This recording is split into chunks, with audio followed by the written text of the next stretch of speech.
Días. Dios les bendiga. Vamos a continuar, como decía el pastor Juan, en este día con este mensaje tan bello de la restauración de Pedro. Así que quisiera invitarles, como pone ahí en la pantalla, a que abran sus Biblias por el libro de Juan, en el capítulo 21, para leer los versículos que van del 1 al 19. Les voy a pedir que no cierren sus Biblias porque hoy las vamos a utilizar bastante. Vamos a aprovechar, si hay alguna persona a nuestro lado que no ha traído ahí la Biblia, que no la tiene, a compartir con ella. Y vamos a Juan 21, del 1 al 19.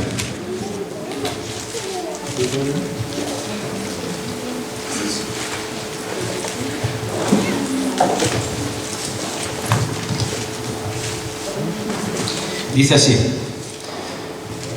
Después de esto, Jesús se manifestó otra vez a sus discípulos junto al mar de Tiberias, y se manifestó de esta manera. Estaban juntos Simón Pedro, Tomás, llamado el Dídimo, Natanael y el de Caná de Galilea, los hijos de Zebedeo y otros dos de sus discípulos. Simón Pedro les dijo: Voy a pescar. Ellos le dijeron: Vamos nosotros también contigo. Fueron y entraron en una barca, y aquella noche no pescaron nada. Cuando ya iba amaneciendo, se presentó Jesús en la playa, mas los discípulos no sabían que era Jesús, y les dijo: Hijitos, ¿tenéis algo de comer? Le respondieron: No. Él les dijo: Echad la red a la derecha de la barca, y hallaréis. Entonces la echaron, y ya no la podían sacar por la gran cantidad de peces. Entonces aquel discípulo, a quien Jesús amaba, dijo a Pedro: Es el Señor. Simón Pedro, cuando oyó que era el Señor, se ciñó la ropa, porque se había despojado de ella, y se echó al mar. Y los otros discípulos vinieron con la barca, arrastrando la red de peces, pues no distaban de tierra, sino como 200 codos. Al descender a tierra, vieron brasas puestas, y un pez encima de ellas, y pan. Jesús les dijo: Traed de los peces que acabáis de pescar. Subió Simón Pedro y sacó la red a tierra, llena de grandes peces, 153, y aun siendo tantos, la red no se rompió. Les dijo Jesús: Venid, comed. Y ninguno de los discípulos se atrevía a preguntarle: ¿Tú quién eres?, sabiendo que era el Señor. Vino pues Jesús y tomó el pan, y les dio, y asimismo del pescado. Esta era ya la tercera vez que Jesús se manifestaba a sus discípulos después de haber resucitado de los muertos. Cuando hubieron comido, Jesús dijo a Simón Pedro: Simón, hijo de Jonás, ¿me amas más que a estos? Le respondió: Sí, Señor, tú sabes que te amo. Él le dijo: Apacienta mis corderos. Volvió a decirle la segunda vez: Simón, hijo de Jonás, ¿me amas? Pedro le respondió: Sí, Señor, tú sabes que te amo. Le dijo: Pastorea mis ovejas. Le dijo la tercera vez: Simón, hijo de Jonás, ¿me amas? Pedro se entristeció de que le dijera la tercera vez: ¿Me amas? Y le respondió: Señor, tú lo sabes todo, tú sabes que te amo. Jesús le dijo: Apacienta mis ovejas. De cierto te digo, cuando eras más joven te ceñías e ibas a donde querías, mas cuando ya seas viejo extenderás tus manos y te ceñirá otro, y te llevará a donde no quieras. A esto dijo, dando a entender con qué muerte había de glorificar a Dios. Y dicho esto, añadió: Sigue. Vamos a orar, hermanos. Padre Todopoderoso, Dios amado, Dios de la gloria, Señor, queremos adorarte, bendecirte, darte las gracias por nuestras vidas, Señor, y por todo lo que acontece en ellas, Padre Santo, porque, Señor, sabemos que tú eres, Padre, nuestro buen pastor, y estás en control de todo, Señor. Así que, Padre, en este día, Señor, queremos agradecerte por poder congregarnos aquí en tu nombre, Señor, y queremos pedirte que tu palabra, Señor, penetre en nuestros corazones, Señor, que nos transforme, Señor, que nos cambie, que nos llene, Padre Todopoderoso, Señor. No queremos irnos hoy de aquí, Señor, sin recibir lo que tú tienes para nosotros, Padre Santo. Gracias, Señor. Dirígenos en todo. En el nombre de Jesús. Amén, Señor. Amén. Muy bien. Pues como hemos visto, el Señor, después de haber muerto, de haber resucitado, porque previamente ya se había presentado a María Magdalena, también a Tomás, el incrédulo, y a muchos otros, en estos 40 días que transcurren Desde la resurrección del Señor hasta su ascensión, son múltiples los testimonios que encontramos en la Biblia de la presencia del Señor y de sus apariciones. En estos versículos que leemos, el Señor se presenta a sus discípulos en el mar de Galilea. Y si yo les preguntara por algún capítulo bíblico que ustedes recuerden de la vida de Pedro, ¿cuál sería? No sé ustedes, pero la mayoría de las personas que conozco, siempre que uno pregunta, se refieren a la negación de Pedro al Señor. Y es así. Uno podría pensar que, de alguna manera, la Biblia hasta está de acuerdo en eso, porque encontramos la negación de Pedro en los 4 evangelios. Sin embargo, solamente encontramos la restauración, que la acabamos de leer, tan hermosa, que el Señor le hizo a Pedro en el Evangelio de Juan. Pareciera algunas veces que en nuestra vida cristiana y en la vida de la Iglesia esto también es así. Lo que quiero decir es que quizás con demasiada frecuencia le damos más énfasis a las caídas, los errores que pueda haber en nosotros mismos, a nuestros hermanos, que en la restauración que el Señor hace en ellos y en nosotros. Así que en el día de hoy nos vamos a centrar en este mensaje, en esa parte, en la parte de la restauración. Pero para ello es necesario retroceder un poquito en el tiempo y ver un poco, o hablar un poco sobre la caída, porque si hay una restauración es porque ha habido una caída. Así que vamos a hablar de eso. Les decía que vamos a consultar bastante la Biblia y quisiera ahora pedirles por favor que fueran al libro de Mateo, al capítulo 14, a los versículos que van del 26 al 31. Mateo 14, del 26 al 31.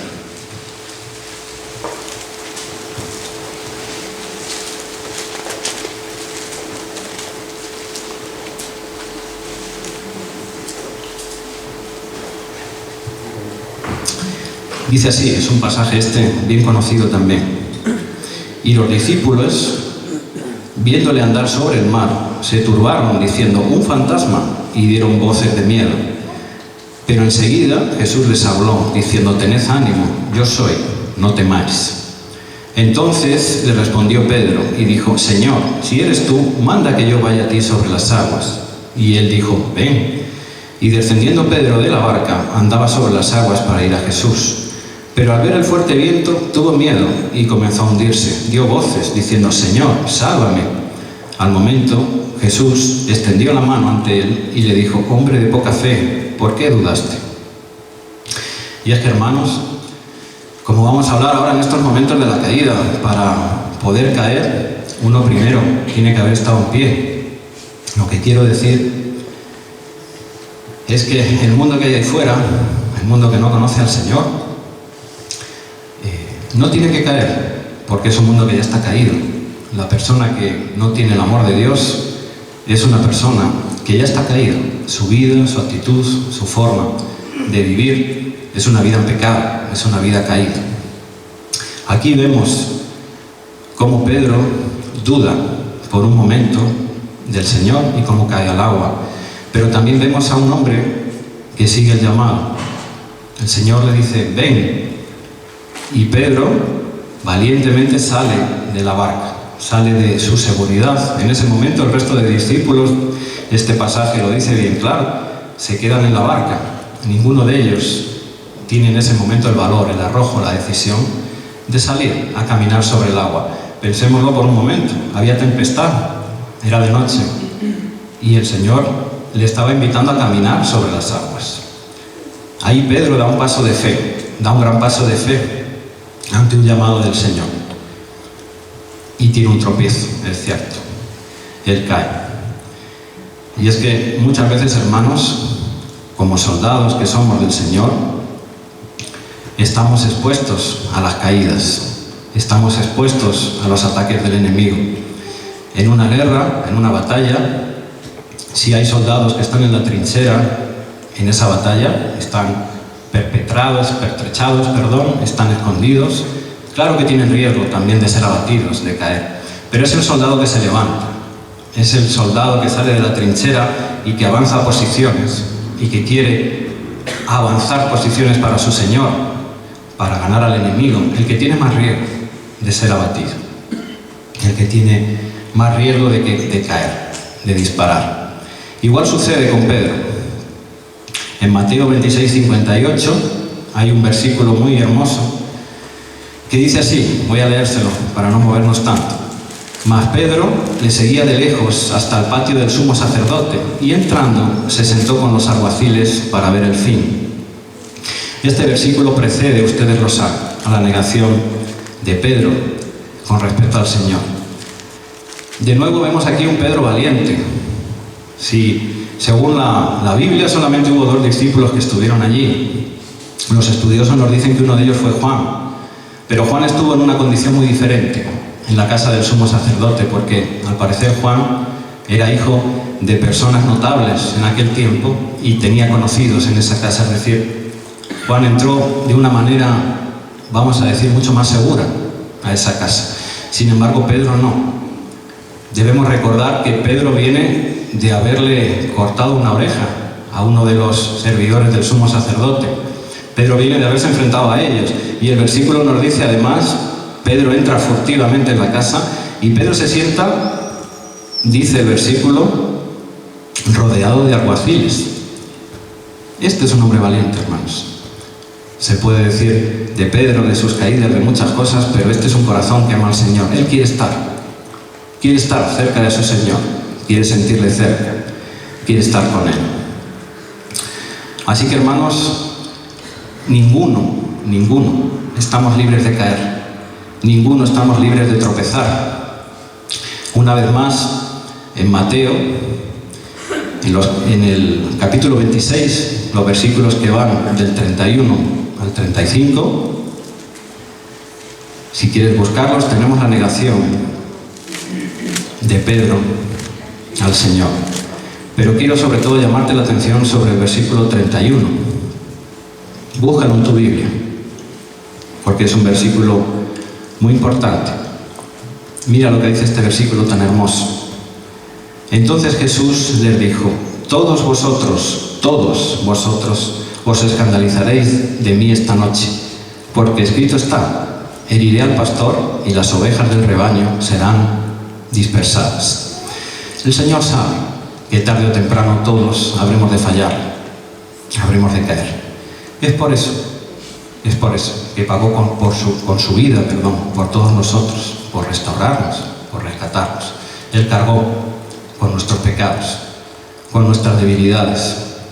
Ahora bien, hermanos, eso no significa que hayamos de conformarnos a las caídas, ni que hayamos de decir, está bien, no voy a cuidarme como cristiano porque el Señor estará ahí, Él me levantará, Él me restaurará. En verdad es así, pero el Señor anhela de nosotros el esfuerzo, anhela de nosotros ese camino de santidad. Así que hay cosas que nos debilitan, como es la falta de conocimiento, está puesto ahí. ¿Qué conocimiento? El conocimiento que nos ofrece el mundo, el conocimiento que podemos encontrar en la televisión, en los políticos, en los eruditos de este tiempo, o el conocimiento de la palabra. Ese es el conocimiento que quiere el Señor para nuestras vidas. Debemos, pues, escudriñar la palabra, buscar lo que Él tiene para nosotros. Porque si no escudriñamos la palabra, no podremos saber lo que Dios quiere para nosotros y entraremos, pues, en desobediencia. Y si entramos en desobediencia, también entraremos en falta de fe, porque no encontraré la presencia de Dios en mi vida, con lo cual mi fe también se debilitará. Y por el contrario, si yo estoy buscando en la palabra, si estoy esforzándome, si estoy escudriñando, si la estoy estudiando, si estoy haciendo mis devocionales, si estoy congregándome, eso me va a fortalecer. También fortalecerá la presencia de Dios en mi vida, con lo cual mi fe se verá aumentada. Y si mi fe se ve aumentada, mi obediencia al Señor también, y eso será una espiral constante. Cuanto más aumente mi fe y mi obediencia, más buscaré la palabra y más continuaré. Ese es nuestro deber también frente a las caídas. Ese es nuestro deber. El Señor, todos ustedes ya lo saben, fue tentado por el mismísimo Satanás, no por cualquier tentación. El mismísimo Satanás le tentó en el desierto y el Señor le derrotó con la palabra. Ustedes ya saben, con la palabra. Por lo tanto, es bien importante para nuestra vida. Hay algo también que muchas veces nos hará caer como cristianos, que es de alguna manera no romper con las cosas que nos estorban, con las cosas que nos sobran. En Mateo 18:8 hay un versículo que dice así, permíteme que te lo lea. Por tanto, si tu mano o tu pie te es ocasión de caer, córtalo y échalo de ti. Mejor te es entrar en la vida cojo o manco, que teniendo 2 manos o 2 pies ser echado en el fuego eterno. Cuán difícil es esto para muchos de nosotros, hermanos. Amamos al Señor, queremos iniciar una nueva vida, pero no rompemos con lo que sabemos que nos ata a la antigua vida, con lo que nos estorba, con lo que nos frena. Y caminar con ese lastre atado a nuestro cuello muchas veces es muy difícil y nos tumba y nos tira y nos hace caer y nos echa para atrás. Así que, hermanos, somos soldados y obreros de Cristo y debemos estar velando y preparados siempre, porque el Señor habrá de venir como ladrón en la noche. Y mira, a veces puede que tomemos esto a broma, pero en verdad estamos en medio de una guerra espiritual que se vive en esta vida y en este mundo, en la que no solamente está en juego nuestra propia vida, nuestra vida espiritual, está en juego también la vida de aquellas personas a las que más amamos, porque el Señor nos ha entregado en mayordomía. Puede que si estás casado sea tu cónyuge, sean tus hijos, puede que sean esas personas tus amigos, o qué decir si estás ahora en este momento en algún ministerio dentro de la iglesia. Cuando el militar que está en la batalla y tiene a su cargo un grupo de soldados es negligente, no se prepara y dirige mal a la tropa, no solamente cae en la emboscada él mismo, sino toda su tropa, y toda su tropa puede ser también destruida por esto. Así que, hermanos, debemos preguntarnos en el día de hoy cómo es que estamos viviendo la vida espiritual de nuestro cónyuge, nuestros padres, nuestros hijos, nuestros hermanos. No estaremos siendo terriblemente duros, legalistas, exigentes para con ellos, y sin embargo nosotros no estamos viendo la viga en nuestro propio ojo. No estaremos incluso poniéndonos por encima en nuestras exigencias a los demás del propio Dios, del propio Señor.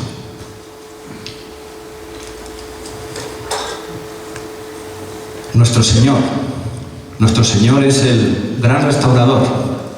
Él es el restaurador de nuestras vidas. Como decíamos antes, escrito está que todos habremos de caer, todos habremos de pecar. En Isaías 53:6 hay un versículo conocido por todos. Todos nosotros nos descarriamos como ovejas, cada cual se apartó por su camino, mas Jehová cargó en él el pecado de todos nosotros.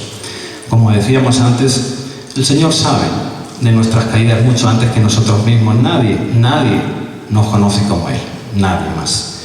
El Salmo 139:13 dice: porque tú formaste mis entrañas, tú me hiciste en el vientre de mi madre. El Señor nos conoce aún mejor que nosotros mismos, sabe de nuestras caídas, sabe de nuestras debilidades, sabe de nuestras tentaciones. Pero hay muy buenas noticias, muy buenas, porque aún siendo tan débiles, aún siendo como somos, el Señor, que sabe de todas esas imperfecciones, tiene un plan para cada uno de nosotros. Él no nos desecha, como haría el mundo.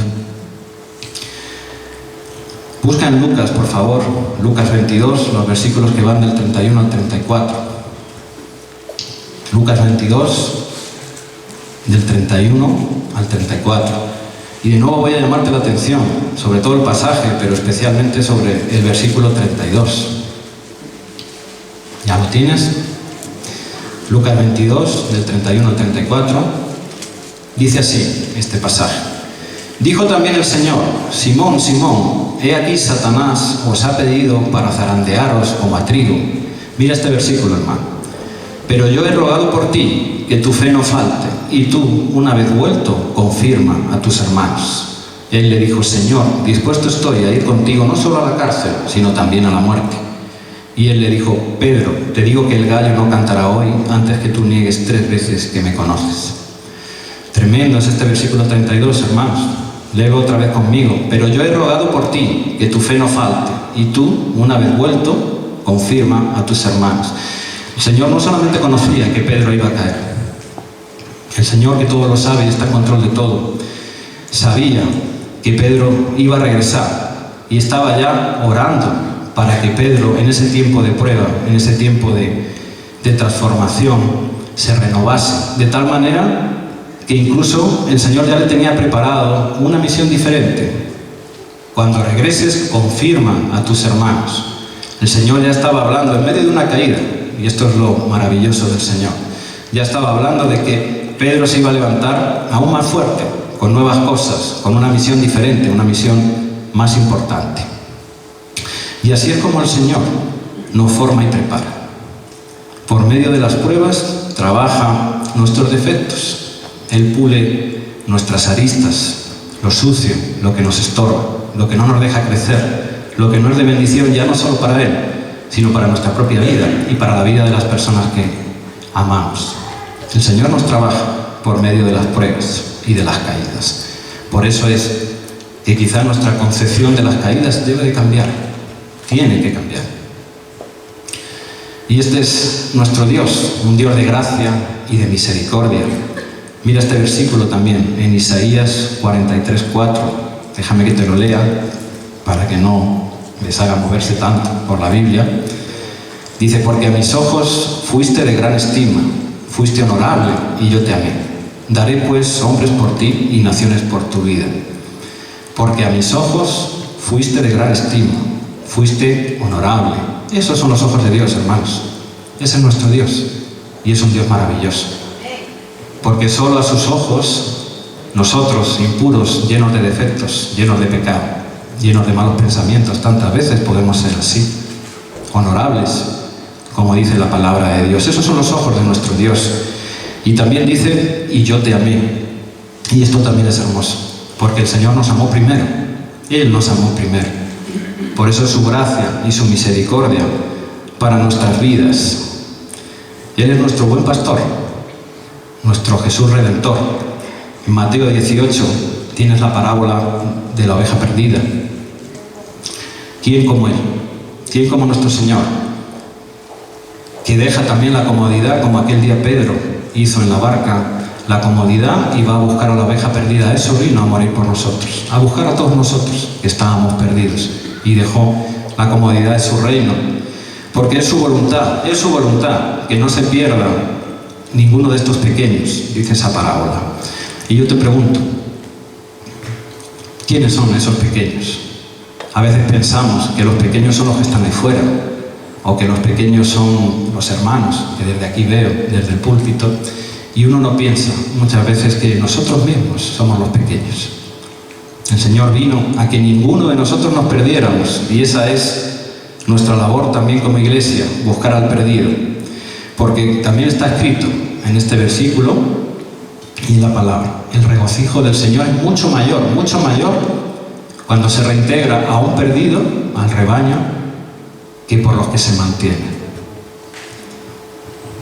Así que no es un honor, te pregunto, tener un Dios como este. ¿No es un honor tener un Señor como este? Gloria a Dios por su amor y su redención para con todos nosotros. Y ese es el papel del Señor, pero ¿cuál es el papel entonces de nosotros como iglesia? ¿Cuál es nuestro papel? Cuando no estamos caídos, cuando estamos relativamente fuertes, cuando estamos bien con el Señor, ¿cuál es nuestro papel? En Colosenses 1:18 está escrito que Cristo es la cabeza y la iglesia, es decir, todos nosotros, somos su cuerpo. Él lo ha querido así. Él ha querido que seamos sus instrumentos en este mundo. ¡Qué honor! ¿Te has puesto a pensar en eso? Instrumento de Dios, del Señor, para este mundo. Así que Él como cabeza nos dirige y nosotros como miembros debemos actuar como Él nos pide. ¿Puedes levantar tus manos un momento? ¿Puedes levantarlas? Esas manos, mira a tu alrededor. Esas manos son las manos de Cristo en esta tierra. Esas son. Y yo te pregunto, ¿cómo las estás usando? ¿Cómo las estamos usando? ¿Para bendecir? ¿Para ayudar? ¿Para levantar al que está caído? ¿Para restaurar? ¿O las estamos usando para negar? ¿Para ser duros? ¿Para criticar al hermano? ¿Para que aquel que ha tenido una pequeña caída o una ofensa, señalarle y no permitirle ya reintegrar? Pensemos en esto. Pensemos en esto. Porque no quiero que me malinterpretes ni que me entiendas mal. El papel de la Iglesia, por supuesto, es condenar al pecado, pero restaurar al pecador. Ese es el papel de la Iglesia. Como Iglesia que somos, no debemos mirar a otro lado si está habiendo mala conducta o si está habiendo algo pecaminoso en nuestra propia familia, en nuestras vidas o en las vidas de los hermanos. Somos llamados, y ese es el llamado de Dios también, en amor a acudir al hermano, a exhortarlo en amor, a tratar de hacerle entender o de hacerle ver que quizás lo que esté haciendo, lo que esté viviendo no está bien. Ese es el papel también de la Iglesia. Porque el Señor desea la santificación de su cuerpo, es decir, de todos nosotros, que somos su Iglesia. Eso es así. Pero hay un llamado también muy grande del Señor. Es un llamado a ir en busca de los perdidos, de los débiles, de los caídos. Ese es llamado también de la Iglesia.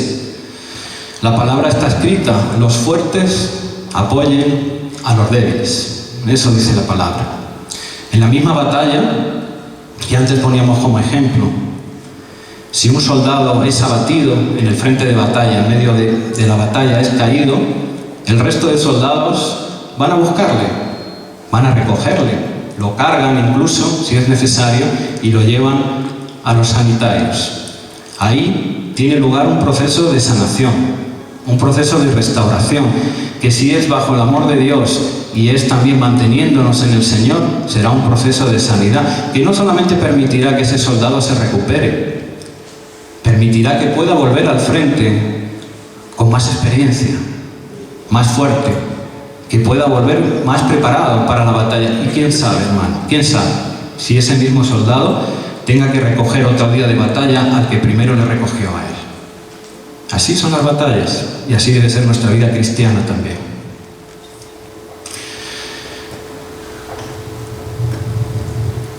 Hay un versículo en Juan 18:10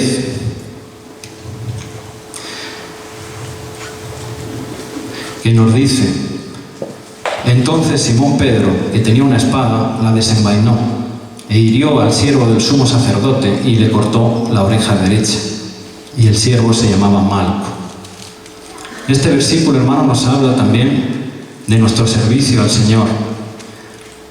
Porque a veces parece que quisiéramos defender al Señor o servir al Señor de la forma en que nosotros queremos, no de la forma en que Él tiene prevista para nuestras vidas, no como Él nos ha pedido, como Él nos ha mandado.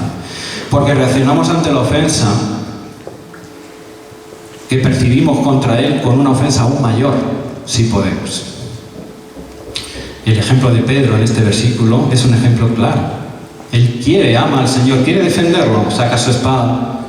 Pedro, ese hombre siempre lleno de fervor y de amor para el Señor, y le corta la oreja al sirviente del sumo sacerdote. Y el Señor le regaña. Y el Señor le dice: no, Pedro, así no. Porque el Señor no necesita, en verdad, de nuestra defensa. ¿Acaso crees que el Dios Todopoderoso necesita de nuestra defensa con los puños o con la fuerza? No es así. Dios es todopoderoso. Y lo que necesita de nosotros como Iglesia es que reaccionemos en amor. ¿Y cuántas veces, hermanos, como Iglesia reaccionamos como Pedro, con beligerancia, con agresividad, atacando al pecador? Nos creemos que de esta manera quizás estamos defendiendo al Señor. Y es un error.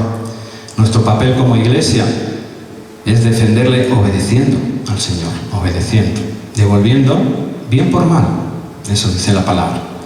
Siendo reflejo del amor de Dios, restaurando al caído, al pecador. Ese es el papel nuestro como Iglesia. Así que, hermanos, y con esto estoy ya pronto a terminar. Como hemos leído en Juan 21, en los versículos que van del 15 al 9, los que se centran en la restauración del Señor, yo voy a pedirte que los leamos de nuevo. Búscalos, por favor. Juan 21, del 15 al 19.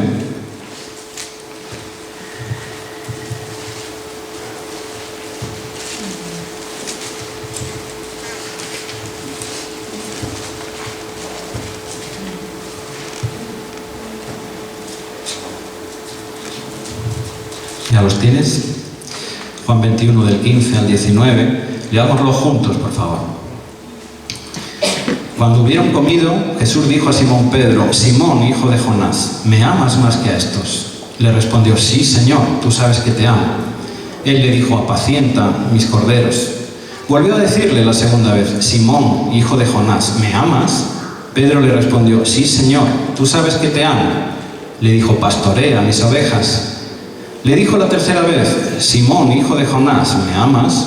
Pedro se entristeció de que le dijese la tercera vez: ¿me amas? Y le respondió: Señor, tú lo sabes todo, tú sabes que te amo. Jesús le dijo: apacienta mis ovejas. De cierto te digo, cuando eras más joven te ceñías e ibas a donde querías, mas cuando ya seas viejo, extenderás tus brazos y te ceñirá otro, y te llevará a donde no quieras. Esto dijo, dando a entender con qué muerte había de glorificar a Dios. Y dicho esto, añadió: sígueme. Señor, en el día de hoy te está preguntando a ti y a mí, nos está preguntando: ¿me amas? Y esto es hermoso porque 3 veces negó Pedro al Señor aquella noche en el patio del sumo sacerdote, y 3 veces aquí el Señor lo restaura. Pedro, ¿me amas? Preguntándole. 3 veces le tiende la mano y lo levanta. Esto debe de ser de gran bendición a tu vida y a la mía, porque aquí el Señor nos está diciendo: yo estoy contigo, y las veces que sea necesario restaurarte, yo estaré, y te restauraré, y te levantaré.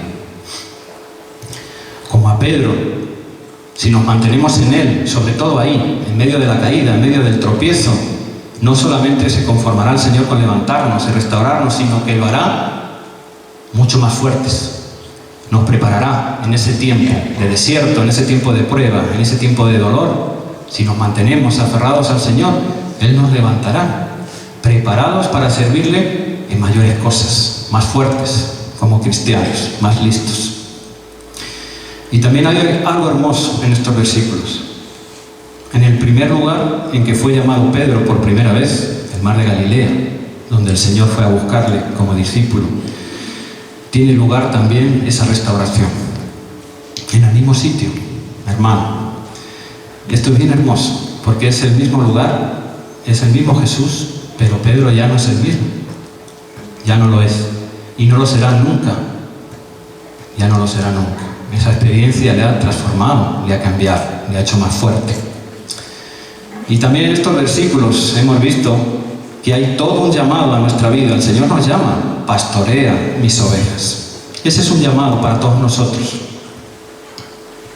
Y debemos responder a ese llamado en la forma que Él nos lo pide, no a la nuestra, como decíamos antes.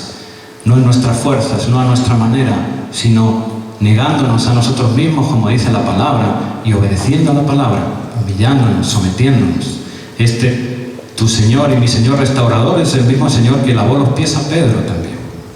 A este hombre que luego le falló, a este pecador, a ti y a mí. Ese es nuestro Dios, que se humilla por nosotros. Debemos pues responder al Señor como Él lo hace, levantando al caído, ayudando a ser restaurado en nosotros, en un mismo cuerpo, en la iglesia, porque eso somos, un mismo cuerpo todos. El Señor dijo: amándonos los unos a los otros, como Él nos amaba. Mira también la reflexión de otro discípulo del Señor, que también sabe bien lo que era ser caído y restaurado, renovado en el Señor. Me estoy refiriendo a Pablo. Pablo decía: caídos, pero no tumbados. Eso decía. Así que si es que estemos pasando por una prueba en este momento, por un desierto, por algo doloroso, permanezcamos en Él, caídos quizás, pero no tumbados. Mantengámonos aferrados al Señor, bien agarrados, buscándole más que nunca, orándole más que nunca. Quizá notemos como lejanía de Dios, pero no es así. Esa es nuestra prueba, es nuestro desierto. Aferrémonos a Él, busquémosle con más ansias, con más ganas, para que el Señor trabaje en nuestra vida, porque sabiendo que como para Pedro, Él tiene un plan, Él tiene un llamado, no hay nada que escape al control de Dios, y esa caída tiene un propósito. Esa caída en el Señor será de bendición dentro de la restauración.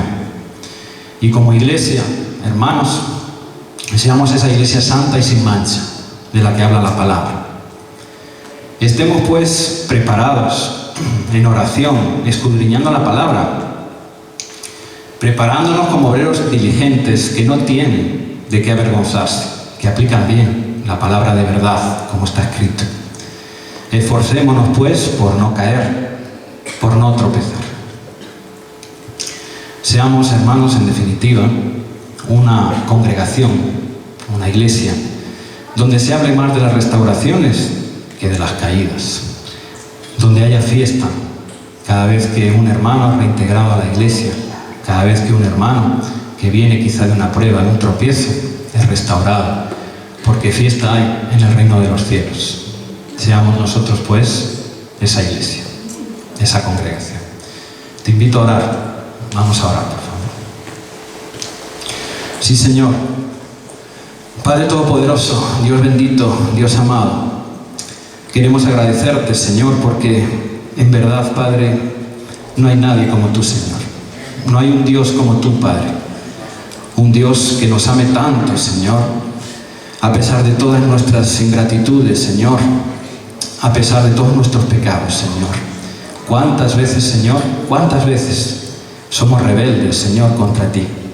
Y aún así, Padre Santo, Señor, tú eres ese buen pastor que abandona, Señor, al resto del rebaño para salir en nuestra búsqueda, Señor, para venir por nosotros, Padre Santo, Señor. Así que te honramos, Señor.